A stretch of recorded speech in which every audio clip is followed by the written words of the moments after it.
Bonjour. Pendant mon parcours personnel et professionnel, je me suis construit une méthodologie particulière.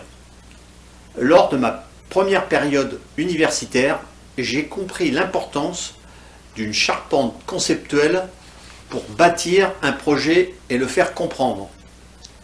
Pour élaborer ma méthodologie, j'ai utilisé des concepts philosophiques et sociologiques. C'est ma petite cuisine particulière.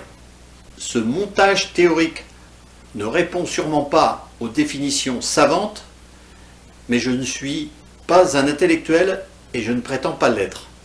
Je me définis comme un ingénieur pour faire fonctionner dans le réel mes idées et les faire comprendre.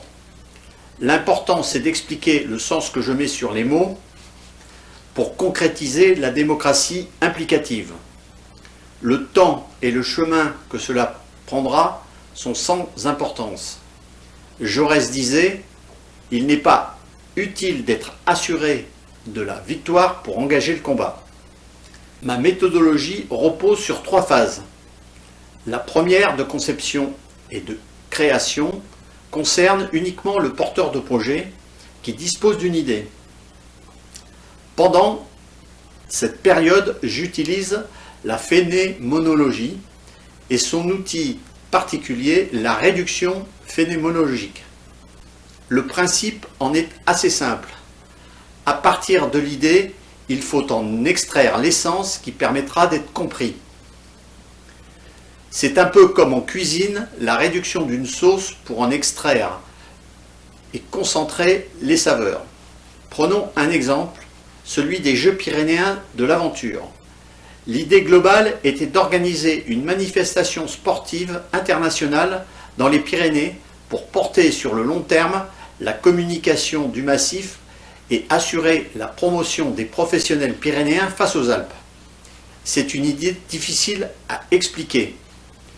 Après réduction phénoménologique, cela donne « Nous allons faire flotter le drapeau olympique sur les Pyrénées ». Là, tout le monde comprend et se mobilise, même si cela semble utopique et irréalisable.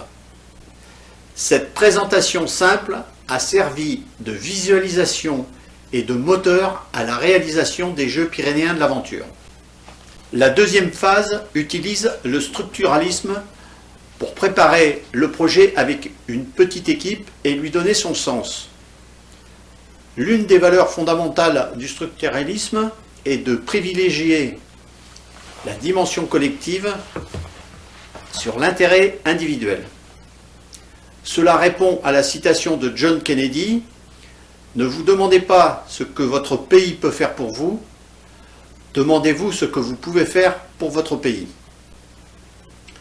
Toutefois, avec un large spectre, comme dans les Jeux pyrénéens de l'aventure, cela permet aux intérêts individuels de trouver une place dans l'agencement global. Cela donne un sens à l'action collective en renforçant la motivation de chaque acteur. Elle utilise aussi la notion de structure qui représente les bases matérielles d'un projet et de superstructure qui sont les idées et les valeurs portées par celui-ci. La troisième phase de concrétisation s'appuie sur la systémique qui met en interaction tous les éléments du projet. Si les 2 premiers cycles ont été bien menés, l'organisation pourra limiter les problèmes humains et franchir les inévitables obstacles qui surgissent pendant la réalisation. Les boucles de rétroaction sont un dispositif qui permet de rééquilibrer le système en permanence. Pour activer ma méthodologie et accéder à la démocratie implicative, il faut dépasser l'œuvre d'un des grands penseurs français, Edgar Morin. J'ai d'ailleurs le plus grand respect pour l'homme et son œuvre. Il a bâti son travail autour de la complexité et de la pensée complexe. Pour lui est complexe ce qui ne peut se résumer à un maître mot, ce qui ne peut se ramener à une loi, ni se réduire à une idée simple. La complexité est un mot problème et non un mot solution. La complexité s'impose d'abord comme une impossibilité de simplifier.